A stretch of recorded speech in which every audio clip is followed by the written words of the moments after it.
நம்மளுக்கு கையை போடுறது காலை போடாதல்ல அதிர்ச்சி அப்படியே நின்றுட்டாரு. அப்படி நின்ன உடனே அந்த பனைமரத்துல இருந்து தடுமாறி அம்மா என்று அலறி கொண்டு கீழே விழுகின்றான். விழுந்த உடனே சரி விழுந்த ஒரு பனைமரத்துக்கு ஒரு மரத்துல விழுந்தான்னா அவன் கண்டிப்பாக இறந்து போயிடுவான். ஒன்னு ரெண்டு பேர் தப்பிச்சிருவாங்க, மற்றவர்கள் இறந்து போவதுதான் வழக்கம். இவர் விழுந்தார் பார்த்தீங்களா, இவருக்கு அதாவது உயிர் என்பது இருக்கா என்பது அவருக்கு தெரியாது. சரி மேலத்து கீழே விழும்போது அம்மான்னு சத்தத்தோடு கீழே விழுந்துட்டாரு. பரமணம் பாரதி ஒரு கதை சொன்ன மாதிரி இருக்குல்ல. ஆமா உண்மை. அது அம்மான்னு சொன்னா நீ காப்பாத்து, அப்பான்னு சொன்னா நான் காப்பாத்து, செத்தம்மா போய் சேர்க்க மாட்டேன். செத்தேட்டு கிடந்துருவாங்களா. ஆனா இவர் அம்மான்னு அதாவது விழும்போது நமக்கு என்ன வாயில இருந்து வருது வார்த்தை வருது தெரியாது இல்லையா. இவர் அம்மாவை என்று விழுந்தாலும் கூட இவர் விழுந்த உடனே அம்மைமார்கள் பார்க்கின்றார்கள். அதாவது அம்மை என்றால் உலகளந்த மாதா தாய்மார் வரும்போது கீழே விழுந்தோட அம்மைமார்கள் பார்க்கின்றார்கள். சரி ஐயோ பாவம் ஒரு மனிதன் வந்து ஒரு பரவாயில்ல கீழே விழுந்தானே பாவம் இல்லையா, அவங்க நாம வார வழியில இந்த அவடியில இருக்கக்கூடிய பிள்ளைங்க எல்லாமே நம்முடைய பிள்ளைங்க தானே. நாம வார வழியில இப்படி ஒரு அவசரம் நடக்கக்கூடாது. இந்த பனைமரத்திலிருந்து இப்ப விழுந்தாலும் சரி, அவன் உயிர் பெரிந்தாலும் சரி, இவனை நாம் காப்பது நம்மளுடைய கடமை. இந்த அம்மை நம்முடைய கண் முன்பாகவே அம்மா என்று அவ்வளவு ஒரு உயரத்திலிருந்து கீழே விழுந்து விட்டானே, இதை பார்த்துட்டு நம்ம பாரமுகமா போலாமா? கண்டிப்பா போகக்கூடாது. பரமணத்தை எப்பேற்பட்ட வரங்களை வாங்கி வந்திருக்கிறோம். அதானே வணங்கக்கூடிய பக்தர்களை நாம் வாழ வழிபாட்டு செய்வமாக இருக்கணும் சொல்லிதான் வர வாங்கி வந்திருக்கிறோம். அப்படி இருக்கும் போது அம்மா என்று நம்முடைய முன்பிலே கீழே விழுகின்றானே பாலகன், இவனுக்கு நாம் கை கொடுத்து தூக்க வேணும், உயிரை காப்பாற்ற வேண்டும். கண்டிப்பா கண்டிப்பா என்னை சொல்லி அம்மையுடைய அருளினாள் அவ்வளவு உயரத்திலிருந்து கீழே விழுந்தவர் உயிர் பிழைச்சார். அம்மா கையா எப்பாரு எந்திரிப்பாடி சொல்ற மாதிரி இருக்கு அவருக்கு. ஆமா அந்த ஆளு என்ன பண்றாங்க, அப்படியே எழுந்து உட்கார்ந்துருக்காங்க. எழுந்து உட்கார்ந்த உடனே இவருக்கு ஒட்டுமே புரியல, என்ன ஆச்சு நம்மளுக்கு. இவ்வளவு பெரிய மரமரத்துல கீழே விழுந்திருக்கோம், 3 பெண்கள் நின்று கொண்டிருக்கிறார்கள், நம்ம உயிரோடு இருக்கிறோமா அப்படின்னு சொன்னது இவருக்கு ஒரு பெரிய அதிர்ச்சி. அவருக்கு ஆச்சரியம், நாம செத்துருவோம்னு நினைச்சோம். இருந்தாலும் இந்த அம்மா பாருங்க பார்த்தவனே இவன் தன்னால கையெடுத்து கும்பிடுகிறார். அம்மா தாயே, அம்மா படையில இருந்து கீழே விழுந்து விளைச்சிக்கிட்டம்மா அப்படின்னு யாரை பார்த்தாலும் கையெடுத்து கும்பிடணும்னு தோணதான் தோணும். தாய் அதாவது அம்மா வந்ததுக்கு கும்பிடான்னு தோணாம இருக்காது இல்லையா. ஏன்னா சிலர் பார்த்தாச்சுன்னா அடிக்கணும் போல தோணும், சிலர் பார்த்தாச்சுன்னா கும்பிடணும் போல தோணும், சிலர் பார்த்தாச்சுன்னா பேதனை போல தோணும். இது உலகளந்த மாதா, உலகளந்தோம் தங்கை, அந்த ஈஸ்வரனுடைய தேவி. 3 பேர் வந்துட்டு இருக்காங்க. தன்னை அறியாம கை எடுத்துட்டு போயிட்டா. யாரம்மா அப்படின்னு கேட்டாரு. நாங்க யாருங்கிறத பெற சொல்றோம், எங்களுக்கு ரொம்ப தண்ணி தாகையா இருக்கு, ரொம்ப பசியாக இருக்கிறது, நீ மறுபடியும் மனவரத்தில் யாரி இந்த 3 பேருப்படி பதிலீர் தர வேண்டுமாப்பா. அம்மா பதநீர் உங்களுக்கு கொடுக்கறதுக்கு ஆசைதானாமா. உங்களுடைய தாகம் தீரும் பொருட்டு நானே உங்களுக்கு கொடுக்கிறேன் அம்மா. அப்படி ஆகட்டும்ப்பா என்று மறுபடியும் மனவரத்தில் ஏறி வழியரும் தொழிலை செய்து கொண்டு அம்மைமார் ஓவியர்களுக்கும் கொடுக்க வேண்டும் என்று சொல்லி ஆனை ஓலை நடந்தே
அடுத்தபடியாகவே இவர்கள் மூவர்களும் தாகம் தீர்க்க பதினீர் கொஞ்சம் கொடுப்பா என்று கேட்டதும் இவருக்கு சந்தோஷம் தாங்க முடியல.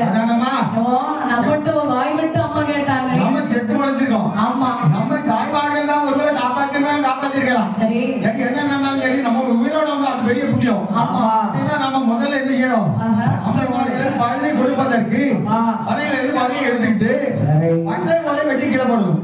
அப்படின்னு சொல்லி பணவாட்டில யாரி கொஞ்சம் பட்டை வாழை மூணு பட்டை வர மாதிரி பணவாழை வெட்டியாச்சு.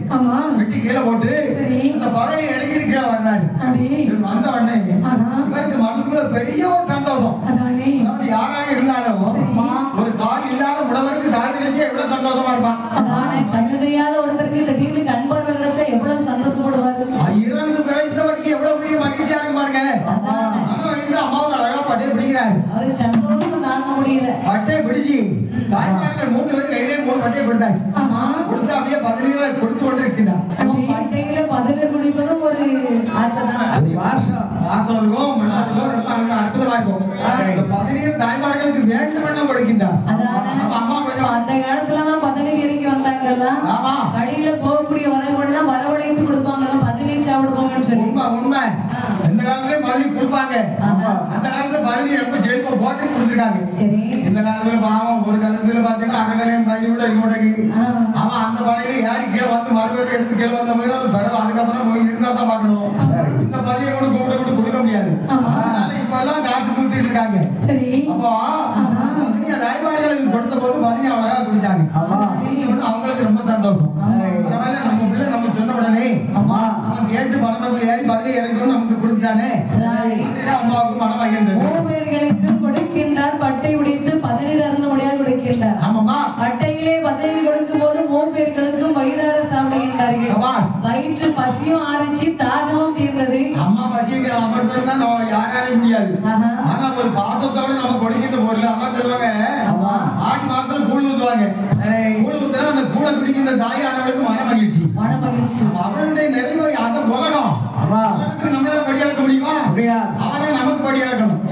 ஆனால் இந்த பதினீரை நினைத்த அம்மாமார்களுக்கு ரொம்ப சந்தோஷம். அப்ப நல்ல சந்தோஷத்தோட பையன் சந்தோஷம் தாங்க முடியாது. இப்போ நம்ம ஒரு மானிடனா இருந்தாலும் ஒரு சந்தோஷத்தோட இருக்கிறான்னு வச்சேன், அந்த நிமிஷம் போய் நீ என்ன வேணும்னு கேட்டா நினைச்சதாரு உனக்கு என்ன வேணும், என்ன வேணுமா, உனக்கு என்ன வேணும்னு சொல்லி அவங்களுக்கு என்னென்ன கொடுத்தா சந்தோஷமா நிறைவா இருப்பாரோ அத்தனையும் செய்து கொடுப்பாங்க. யாராக இருந்தாலும். அப்போ அம்மைமார்கள் மூமையர்களும் பதினீரை அருந்தி பசியாற்றி இவர்கள் சந்தோஷத்தோட வந்திருக்கிறாங்க. ஆனா சிவலிங்க பெருமாளானவர் இருக்கும் போது மூமையர்களும் பதினீர் என்ற சந்தோஷத்தோடு நம்முடைய மைந்தனை எப்படியாவது வாழ வைக்கணும். இன்று இவருக்கு வர கொடுக்கின்றார். மகனே, நாங்கள் பசியோடு தாகத்தோடு வந்தோம். எங்களுடைய பசியையும் அமர்த்தினார், தாகத்தையும் அமர்த்தினார். நாங்கள் மனம் குளிர இருக்கின்றோம். அப்பா, நாங்க 3 பேர்களும் எப்படி மனம் குளிர இருக்கிறோமோ அதே போலாக நீயும் வாழ்ந்து வரக்கூடிய சமயத்துல நீ மனம் குளிர வாழ்ந்து வருவாய். நீ மேன்மேலும் வளர்ந்து வரக்கூடிய வரைகளும் தந்தை பதவியும் தந்தேன் என்று அம்மா அந்த சிவனந்த பெருமானுக்கு வரம் கொடுக்கின்றார். ஆனா ஒருத்தருடைய ஆசீர்வாதம் மன மகிழ்ச்சியோடு நல்ல மனமார்ந்து செஞ்சாங்கன்னா கண்டிப்பா எல்லாமே நல்லா இருக்கும். நல்லா இருக்கும். இப்படி மரத்தை கொடுத்துட்டு அப்ப சொல்றாங்க, அப்பா நாங்கள் 3 பேரும் நான் உச்சிமாடிய மகாளியம்மை, முத்தாரம்மை, மாரியம்மை, இந்த வட்டன் விளை ஊரில நாங்கள் ஆட்சி செய்யலாம்னு வந்திருக்கோம். இப்ப நீ எங்களுக்கு என்ன பண்ணணும்னு சொன்னீங்கன்னா, அதாவது ஒரு நாள் ஒரு கோவிலை கட்ட முடியாது. நீங்க ஒரு சின்ன விதமாக ஓலைகளை எடுத்து ஒரு அற்புதமாக அப்படியே கோவில் மாதிரி கட்டி ஓலை, அதாவது அம்மா 3 பேருக்கும் கோவில் வேணும் கேட்கல. அந்த சமயத்துல பிள்ளை எவ்வளவு கஷ்டப்பட்டு இருந்திருப்போம் நம்ம கேட்கலாமா? அந்த காலத்துல இருக்கிறது 2 வீடுக்கு இவங்க மகனே என்ன வழிபட்டு வந்தாலும் உன்னை வாழ வைக்கும் தெய்வமாக இருப்பேன்னு சொன்னாங்க. அந்த காலத்துல அம்மா வழிபட்டணும்னு சொன்னா ஒரு தெய்வத்தை வழிபடணும்னாலே குருத்தோட நாட்டிதான் அம்மனுக்கு வழிபடுறதுக்கு பூஜை செய்வாங்க. அப்படி வழிபட்டு வருவாங்க, வணங்குவாங்க. அது அந்த காலத்துல அப்படி 4 ஓலை 3 அம்மா இருக்காங்க, 3 ஓலை 6 ஓலையை நட்டி வச்சிருப்பாங்க. சைடுல அற்புதமா ஒரு சின்ன மண்ணை குவிச்சு வச்சு வழிபட்டு வருவாங்க. அப்போ இந்த சிவனில் இந்த பெருமாள் ஆண்டாச்சு. ஆமா. இப்ப இப்படிதான் வழிபாட்டு வந்து கொண்டிருக்கின்றார். சரி. இப்ப கொஞ்ச காலம் ஆகி கொண்டு போய் கொண்டிருக்கிறது. ஆமா. அப்போ யாராக இருந்தாலும் தனிமையில் இருக்க முடியாது. சரி. தனிமையில் இனிமே காண முடியாது. ஆமா. அப்போதே குருத்தோலை நாட்டி இவர் வழிபட்டு வந்து கொண்டிருக்கின்றார். அப்பா அம்மனை வழிபட்டு நாடி வரும்போது அம்மனுடைய அருளினால் கொஞ்சம் கொஞ்சமாக இவர் மேல் உயர்ந்து வந்து கொண்டிருக்கின்றார். தொழிலிலும் சரி, இவர் உள்ளத்திலும் சரி, வீட்டிலும் சரி மேல்மையாக வழிநடந்து வருகின்றார். அம்மனுடைய அழினால் வளர்ந்து வருகின்ற போது முதல்ல அவர் குருத்தோலை நாட்டினாரு. அதுக்கப்புறம் ஒரு சின்னதா ஒரு குடிசோன்னு அமைச்சாரு. இப்படி அம்மனுக்கு பணிவிடைகள் செய்து வழிபட்டு வந்து கொண்டிருக்கிறார். அப்படியே ஆலயம் அமைத்து ஓவியர்களும் வழிபட்டு வந்து கொண்டிருக்கின்றார் சிவனைந்து வருவான். அப்படி இருக்கும் போது இவர் வளர்ந்து வருகின்ற போது பக்குவ வயதை தெரிந்தது. ஒரு மனிதன் எவ்வளவு நாள் தான் தன்னந்தனியாக வாழ்க்கையை நடத்த முடியும்? ஒரு வாழ்க்கை துணை ஒன்று வேண்டும். ஆமா, வாழ்க்கை துணை ஒன்று இருந்தால் தானே நம்ம வாழ்க்கையை முழுமையாக வாழ்ந்து முடிக்க முடியும். கண்டிப்பா கண்டிப்பா. அதனால இல்லறம் என்பது நல்லறமாகும். அதுவே வள்ளுவர் சொன்ன ஒரு சொல்லாகும். என்ற சொல்லுக்கிணைந்த இந்த சிவனந்த பெருமான் என்று சொல்லக்கூடியவர் சிவகாமி என்ற பெண்ணை திருமணம் முடித்து கடவரோ தேவேயோ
இந்த சிவனேந்த பெருமான் சிவகாமி என்ற பெண்ணை திருமணம் முடித்து கணவரும் தேவியுமாய் கலந்து வாசம் செய்வாரா? சிவனேந்த பெருமான் சிவகாமி இந்த பேர் இப்படிப்பட்ட ஒருங்கிணைந்த பேர் உலகத்தில் எல்லாரும் கிடைக்காது. ஒரு சிலருக்கு தான் கிடைக்கும். சிவகாமி அம்மா சிவனேந்த பெருமான் ரெண்டு பேருக்கும் மனம் அழிந்து அதாவது மானும் கலையும் போல எள்ளுக்குள் இருக்கின்ற எண்ணெய் போல ரொம்ப அற்புதமாக ஒற்றுமையாக வாழ்ந்து வந்து கொண்டிருக்கின்றார்கள். இவர்கள் வாழ்ந்து வந்த இல்லத்தின் பயனால் இவருக்கு அழகாகவே சில வருடங்கள் திகழ்ந்து ஆண் குழந்தை ஒன்று பிறந்தது. அப்பா ஏன்னா அம்மையுடைய அருள் கிடைச்சிருக்கு. அம்மா இருக்கிற இடத்துல நல்லது தவிர கெட்டது நடக்காது. அம்மாவை வழிபட்ட காரணத்தினால அம்மா அவர்களுக்கு அழகுடைய ஒரு ஆண் குழந்தையை கொடுக்கின்றார்கள். இந்த ஆண் குழந்தை அழகாகவே ஆண் குழந்தை பிறக்கின்றது. இந்த ஆண் குழந்தை பிறந்தது உங்களுக்கு மன மகிழ்ச்சி. அதானே அப்பா அம்மா நமக்கு ஆண் குழந்தை பிறந்த மட்டும்தான் மன மகிழ்ச்சியா? பொம்பளை பிள்ளை பிறந்த மன மகிழ்ச்சி இல்லையா? பொம்பளை பிள்ளை பிறந்த மன மகிழ்ச்சி தான். ஆனா என்னன்னா ஆண் குழந்தை என்பதற்கு அதுக்கு ஒரு தனி வேலை செய்யணுமா? பொம்பளை பிள்ளை பெற்றத விட பொம்பளை பிள்ளை பெற்று பாருங்க. பொம்பளை பிள்ளை பெற்றதால ஒண்ணு நல்லதுதான். பெண் குழந்தையும் ஒரு எந்த குழந்தைனாலும் எல்லாம் நல்ல குழந்தைதான். எல்லாம் நல்ல குழந்தை. ஆனா சரி எத்தனா இருந்தா ஆம்புலன்ஸ் சொல்லியாச்சுன்னா அப்ப என்ன நினைப்போம்னா எப்படி சரி பிள்ளை நல்லா ஒரு மாதிரி படிக்க வச்சு விட்டோம்னா அவனுக்கு கல்யாணம் பண்ணி ஒரு நல்ல பெண்ணை பார்த்து கல்யாணம் முடிச்சு வச்சுக்கலாம். ஆமா நம்ம அவ வரும்போது எந்த கொண்டு வந்தாலும் தரலாம் சரி பரவாயில்ல இருக்கட்டும் கல்யாணத்தை முடிச்சு வச்சுக்கோமா அப்படின்னு சந்தோஷத்தில் இருப்பான். பெண் குழந்தை வந்தாச்சு மனதெல்லாம் திடீர்னு அடிக்கும். படிட்டு வயசாகியாச்சுன்னா நம்ம பிள்ளைக்கு நம்ம எப்படி பார்த்தாலும் 50 மூணு நகை போடணும். 50 மூணு இந்த மாதிரி செட் அடிக்க மாப்பிள்ளை 80 மூணு இந்த மாதிரி செட் அடிக்க மாப்பிள்ளையா? ஆமா 80 மூணு. ஆமா நம்ம வாழ்க்கை மாதிரி செட் அடிக்க மாப்பிள்ளை 80 மூணு. அதான் அந்த மாதிரி ஸ்டுடியோ வச்சிருக்கவர்னா அவர் என்னாக்கி 100 மூணு 100 மூணு மட்டும் அவருக்கு கொடுக்கலாம் 100 மூணு. அவர் சிரிச்ச மகத்துக்கு அவர் அன்பான வார்த்தைக்கு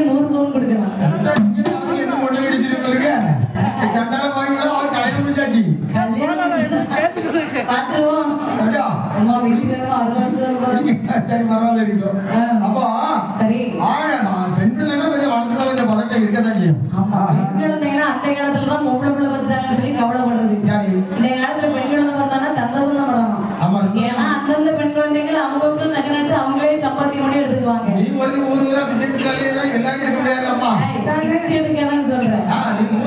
அம்மனுடைய புகழை படிச்சுட்டு அப்படி எல்லாரும் வெளிப்பாடு பண்ண முடியாது. அப்படி எல்லாரும் வெளிப்பாடு பண்ணியாச்சுன்னா வாடகை எங்க எடுத்து கிடைக்கும். அப்போ ஒன்று பெண்கள் டீச்சரா இருக்காங்க, நல்ல வேலை பாக்குறாங்க. வாய்ப்புலாம் வந்துட்டா ஒரு பிரச்சனை இல்லை. நிறைய பிள்ளைகளை பார்த்தீங்கன்னா கல்கடை பெருந்தோட பேர். ஆமா அந்த கல்கடை மாதிரி வந்துட்டா இதை கட்டி விடுவீங்களோ மருத வாங்கி போய் கட்டி விடுற மாப்பிள்ளை நல்ல மாதிரி அவன் தானே சில்லட்ட போய் உள்ள அவன் கட்டி விட்டுதான். அது பிறகு இந்த அப்ப மட்டும் தான் பாட வாத்தியாரி பெண் குழந்தை பிறந்தா அந்த மாதிரி சின்ன சின்ன பிரச்சனை வந்து அதுதான் சொல்ல வந்தேன். அதெல்லாம் கிடையாது. பெண் குழந்தை பிறந்தாங்கன்னா அந்த காலத்துல வீர பருவப்படுவாங்க தெரியுமா? பெண் குழந்தை பிறந்ததும் வீர பருவப்படுவாங்க. யாரு அந்த காலத்துல பொட்டப்புல பிறந்தா கடிப்பாளர்களுக்கு ஒன்று காலத்துல வீர பருவப்பட அதெல்லாம் கிடையாது. அதான் பாட்டாரு வீர கரவை. நீனும் பொம்பளை பிறக்கணும்னு வேண்டிக்கா. பொம்பளை தான் கடைசி நேரத்துல கஞ்சி ஊத்தும். எனக்கு பார்த்தீங்கன்னா ஆளுகளும் பிச்சை எடுத்தாலும் நான் போய் வாழ சொல்லுவேன். பொட்டப்புளை வந்து என்ன செய்வான்? நம்ம ரெண்டே பண்ணுவாங்க, நீ 3 பண்ணுவாங்க, அவன் 1 பண்ணுவாங்க, அவன் என்ன செய்ய முடியும்? கதை பாட்டாங்க வந்து நேரம் கொடை வள்ளல் தெரியுமா? என்ன வள்ளல்? அவர் ஊர்ல போய் கேட்டவர் அவருடைய புகழ் அப்ப கொடை வள்ளல் அவன் கொடை வியாபாரம் இருக்கும். கொடை வியாபாரம் பார்க்கணும்னு சொன்னானா? நீ தானே கொடை வள்ளல். அவர் ஊர்லயே அவர் தான் செழிப்போங்கியவர். அப்படியா? அவர் பேரே 10 பால் விளையாடு இருக்குது. 10 ஒரு நிமிஷத்துக்கு செலவு பண்ணா என்ன வராது? 10 பால் அவளை பத்தியா 10 நாளைக்கு தான் கிடையாது. சரி அந்த அற்புதமாக அவங்களுக்கு மனமாகிடுச்சு. அழகாகவே ஆண் குழந்தை அவருக்கு வந்து விரைக்கின்ற போது இந்த பாலகனுக்கு தட்சிணாமூர்த்தி என்று பெயர் நாம சொல்லுகின்றார். பெயர் நல்லா இருக்குதா? சரி யாரு அந்த விஷ்ணு பகவானுடைய பெயர் தட்சிணாமூர்த்தி. இறைவன் ஏன்னா தாய் தந்த பிள்ளை. அந்த தாய் தந்த பிள்ளைய அங்கே பெயரை தட்சிணாமூர்த்தி என்று வைக்கிறார்கள். இப்படி அழகாகவே தட்சிணாமூர்த்தி என்று பெயர் நாமம் சொல்லி பாலகனை வளர்த்து வருகின்றார். இப்படி வளர்த்து வருகிறான் பாருங்கள். அவன் நாளே ஒரே மேடை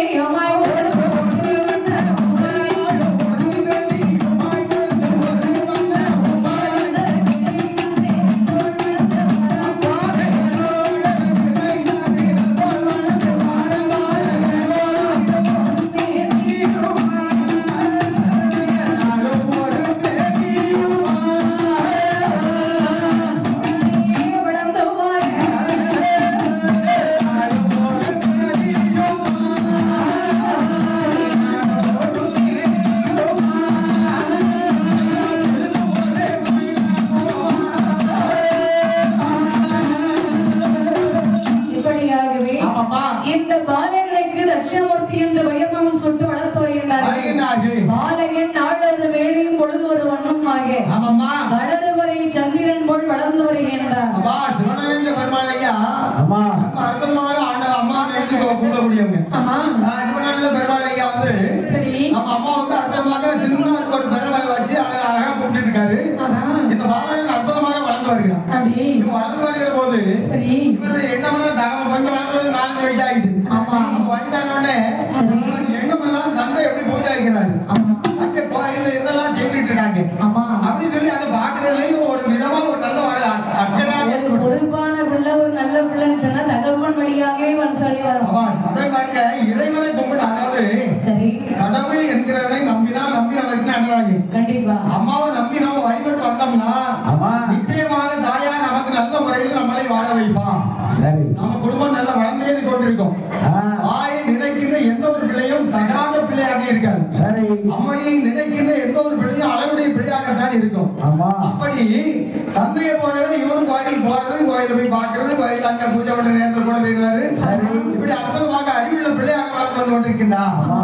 வரும்போது என்ன செய்யறாரு அந்த பின்படியாக பெண்களும் வந்துட்டு இருப்பாங்க. கண்டிப்பா கண்டிப்பா அவர் வாழையிட்டு போறாரு, அவளும் ஆலையிட்டு போவாரு. ஆமாமா ஒரு நாள் போன நாளை ஒரு அடுத்த நாள் போய் அவர் என்ன செய்வார் அந்த வழிபாடுதான் செய்வார். இப்படியாகவே பாலகனும் வளர்ந்து வந்து கொண்டிருக்கின்றார். 10 வயது இருக்கின்றது. சரி 1 ஆகி 2 ஆகி 3 ஆகி பக்குவை தீர்ந்த போது கல்வி கற்க வைக்கின்றார்கள்.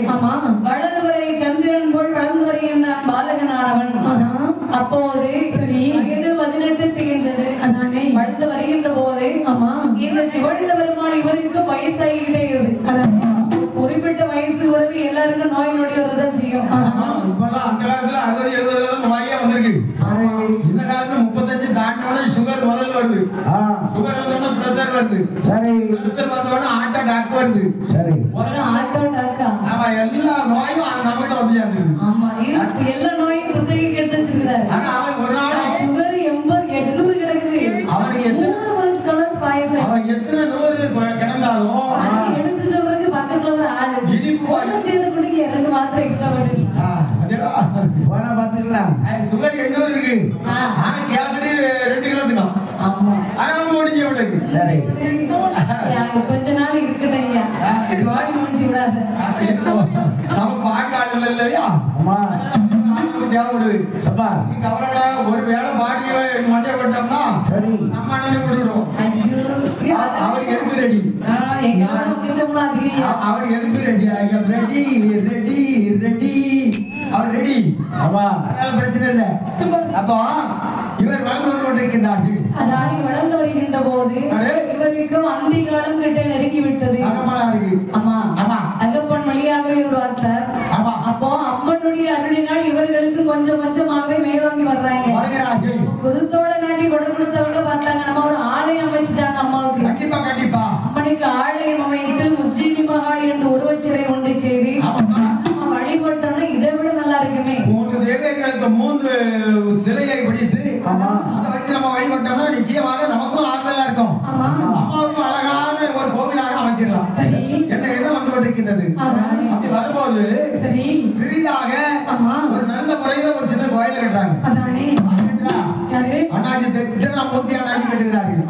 தட்சிணாமூர்த்தி அண்ணாச்சி அற்புதமாக கோயில கட்டி அற்புதமாக ஒரு சின்ன ஒரு கொடைவிழா கொடுத்து அப்படியே வளர்ந்து வந்து கொண்டிருக்கிறார்கள்.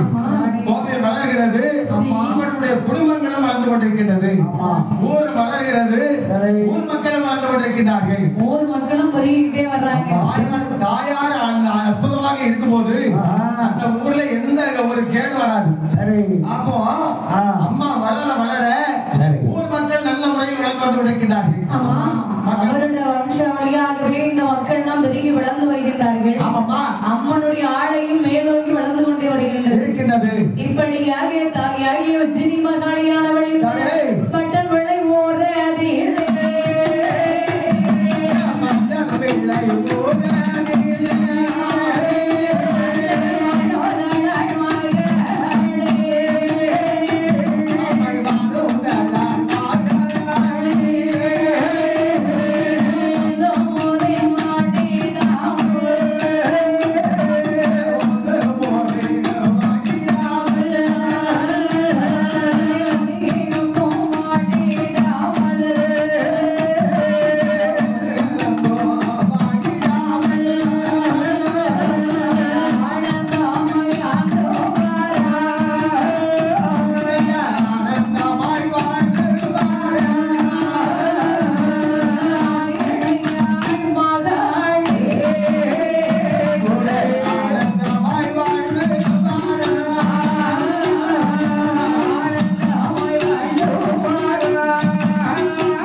இந்த ஊர் மக்களும் பெருகி வருகின்றார்கள். அம்மனுடைய வளமையும் மேன்மோங்கி வளர்ந்து வந்து கொண்டிருக்கிறது.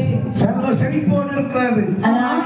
இப்போ ஒரு மனிதன் 2 மனிதன் இருந்தான்னு சொன்னா அவனால முடிஞ்ச அளவுக்கு உதவி செய்வான், அவனால முடிஞ்ச அளவுக்கு வழிபாடுகளை செய்து வருவான். கண்டிப்பா கண்டிப்பா.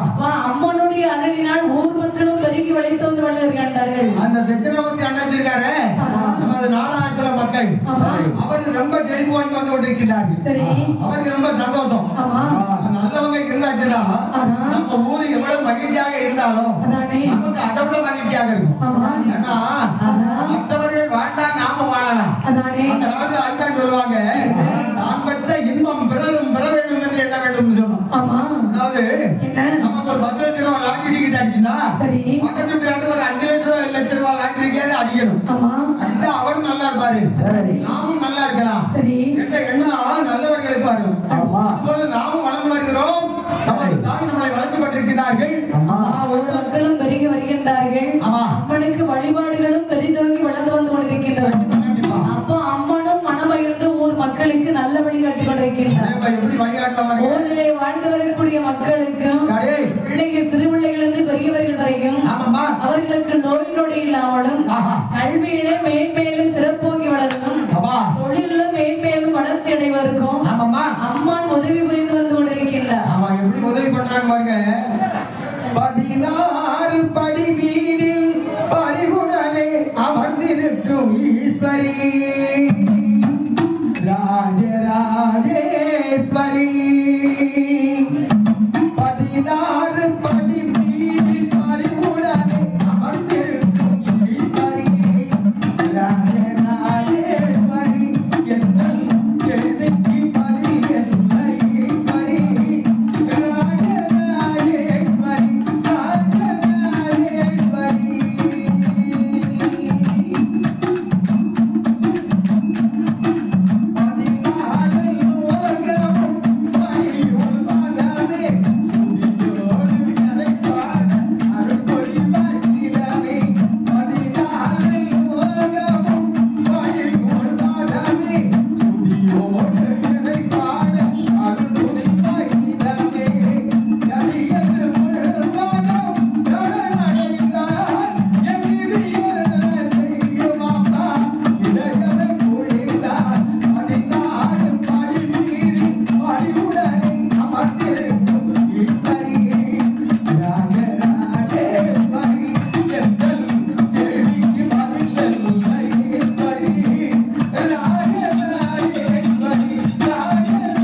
என்ன ஈஸ்வரி ராஜராஜேஸ்வரி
ராஜராஜேஸ்வரி. அத்தனை பேருக்கு ராஜேஸ்வரி என்ற பெயர் இருக்கு.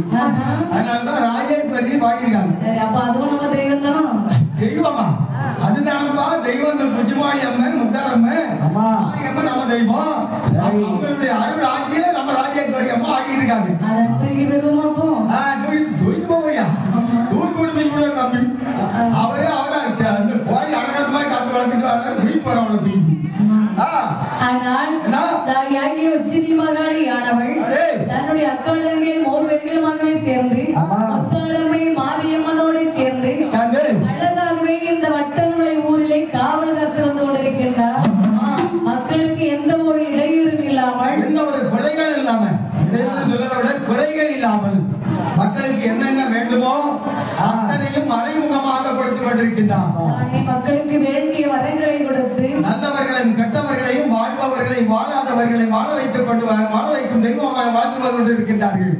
அப்படி வருகின்ற போது மக்களும் செழிப்போங்கி இருக்கிறாங்க. ஊர் மக்களும் பெரிய வந்துட்டு இருக்காங்க. கண்டிப்பா கண்டிப்பா எந்த ஒரு குறைபாடும் இல்லாமல் நல்ல முறையில் வளர்ந்து வருகிறாங்க. இருக்கும் போது ஊர் மக்களும் பெருகி வளர்ந்து வந்துட்டு இருக்காங்க. அப்போ 4-5 அண்ணன் தான். அப்ப எல்லாருமே சொக்கமா தான் சொல்றது. கண்டிப்பா கண்டிப்பா நாடார்களை செல்வீங்க.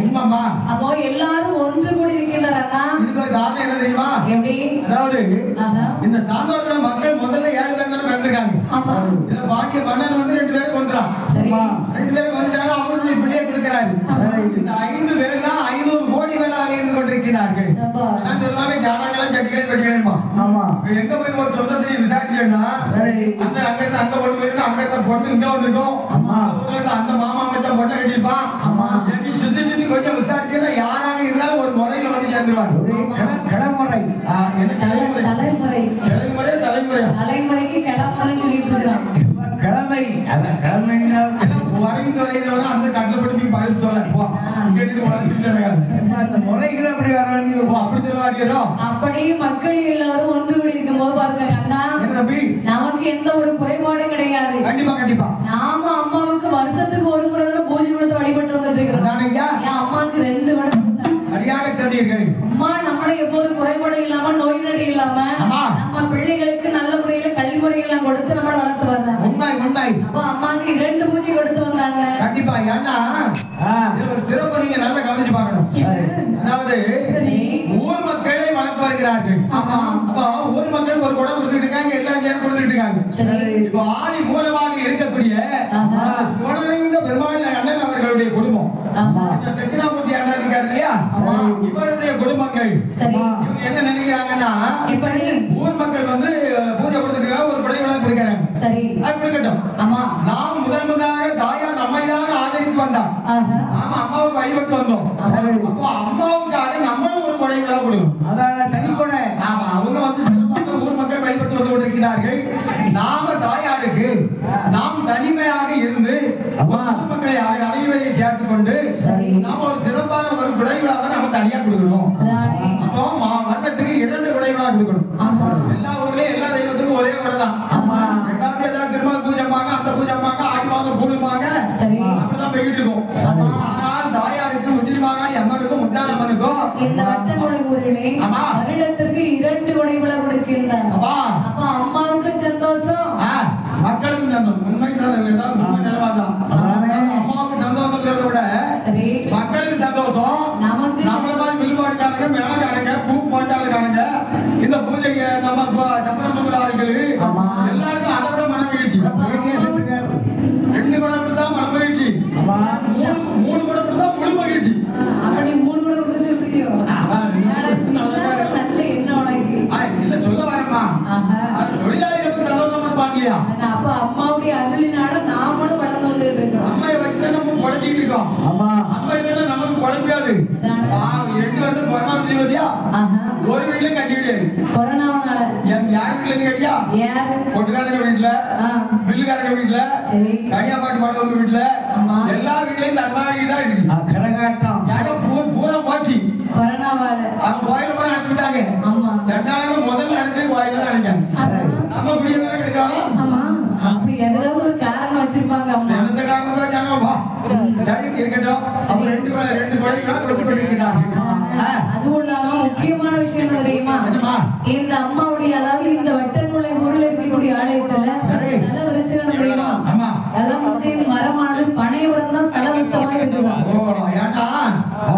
வருகின்ற போது விழுந்த அந்த சிவனேந்திர பெருமாள் நாடார காப்பாத்தி அவர்கள் மூலமா தான் கோவில் ஆரம்பிக்குது. அப்போ இந்த கோவிலுக்கு பெயர் தலமரம் பனைமர விருட்சம். பனை விருட்சம் சொல்லுவாங்க. இந்த கோவிலுக்கு பிடித்த மரம், அம்மாவுக்கு பிடித்த மரம் தலை மரம், பனை விருட்சம். அப்படி என்று இந்த இடத்துல நல்ல முறையிலே ஊர் மக்களும் நமது அன்னை அவர்களும் அருமையாக கோவில்களை கட்டுகின்றார்கள். இப்படியாகவே அம்மா, அக்கா, அண்ணன், தம்பிகள் அத்தனை பேர்களுமாகவே ஒன்றை ஓடி ஊர் மக்கள் அத்தனை பேர்களும் ஒன்று சேர்ந்து ஆனந்தமாகவே தாயாகிய உச்சினி மகாளி ஆனவள் முத்தார பூஜையை செழிப்போக்கி கொடுக்கின்ற போது பெரும் தேவர்கள் அத்தனை பேர்களும் ஆனந்தமாய் பூஜை வாங்கி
உச்சிமகாளி அம்மன் மாரியம்மன் முத்தாரம்மை ஒப்பரும் தேவியர்களுமாகவே சேர்ந்து இந்த வட்டன்மலை ஊரிலே வாழக்கூடிய மக்கள் நமக்காகவே அம்மன் என்று சொல்லி உருவச்சிலை அமைத்து வழிபட்டு வருகின்றார்கள்.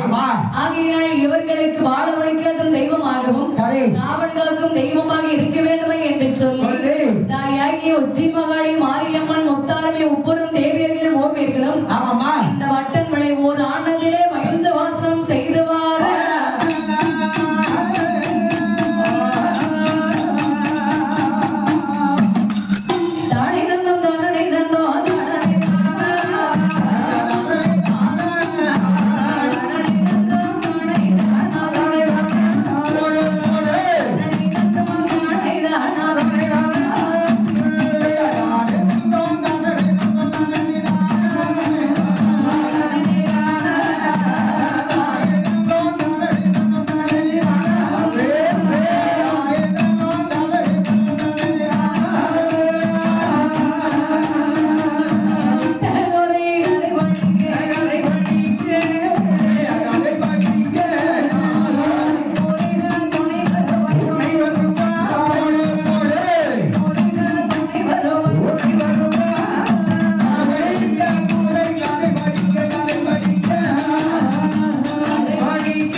பரமன் பார்வதிக்கு சாபம் கொடுக்கின்றார். பெண்ணே நீ தெல்லைவனத்தில் பேச்சியாக போக கிடவது என்று சாப விமோசனம் ஆவதற்கு 7 குடை மலர் குடை பிடித்து பாதபடிபடை செய்து வர வேண்டும்.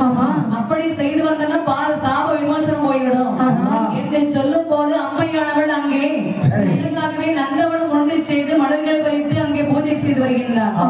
அப்போது தேவ கண்ணியர்கள் வந்து அங்கே அந்தவனத்திலே களவாடுகின்ற போது காவல்காரனாக கண்ணன் இருக்கின்றார். அந்த தேவ கண்ணியர்களுக்கு 7 பிள்ளைகளை கொடுத்தார்கள். அதானே மாயோனியின் அருளினால் மதலிமார்கள் 7 பேர்கள் பிறக்கின்றார்கள்.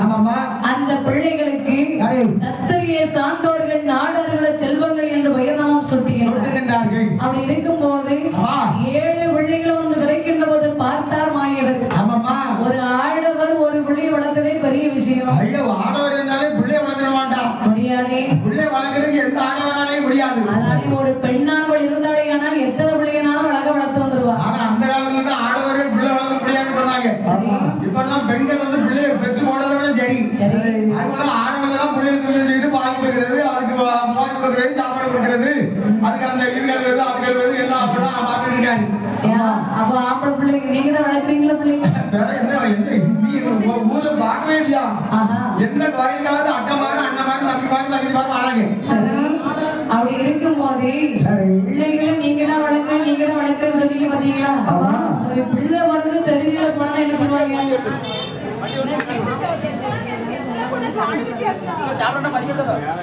பக்தர்களுக்கு ஒரு அறிவிப்பு. நம்ம அண்ணன் கணேசன் பக்கத்துல இருக்கா. மாவிளக்கு எடுக்க தயாராக இருக்கிற காரணத்தினால செட்ட மேலக்காரர்கள் உடனடியாக மறுபடி அன்போடு அழைக்கிறார்கள். என அருமை தம்பி கலைஞர்கள், சண்டை கலைஞர்கள் அடிக்கிற அடியில் கிளியும் இல்லை. மேல கலைஞர்கள் உடனடியாக மறுபடி அன்போடு அழைக்கிறார்கள். மேல கலைஞர்கள் தம்பி ஐயப்ப மையப்ப எல்லாரும் உடனடியாக ஆலயத்துக்கு மறுபடி அன்போடு அழைக்கின்றார்கள். சரிதான். இப்படியாகவே அப்போ பிள்ளைகளை வளர்க்கணும்னு சொன்னா நாம மட்டும் வளர்க்க முடியாது. பிள்ளைகளை வளர்ப்பதற்கு தாயாகிய பத்திரகாளி இடத்துல வரணும். ஏன்னு சொன்னா அவதான் வீடு குழந்தை வேணாம்னு சொல்லி எங்க தவங்க தேடுறா. எல்லா தெய்வத்துக்கும் பாட்டு படிச்சிட்டோம். என்பதுதான் நாராயணனுக்கு ஒரு பாட்டு படிக்க வேண்டாமா? அவருக்கு ஒரு பாட்டு படிக்கலாம், அவர் கோவம் வரல. அப்ப அவருக்கு ஒரு சின்ன பாட்டை படிச்சிடும்.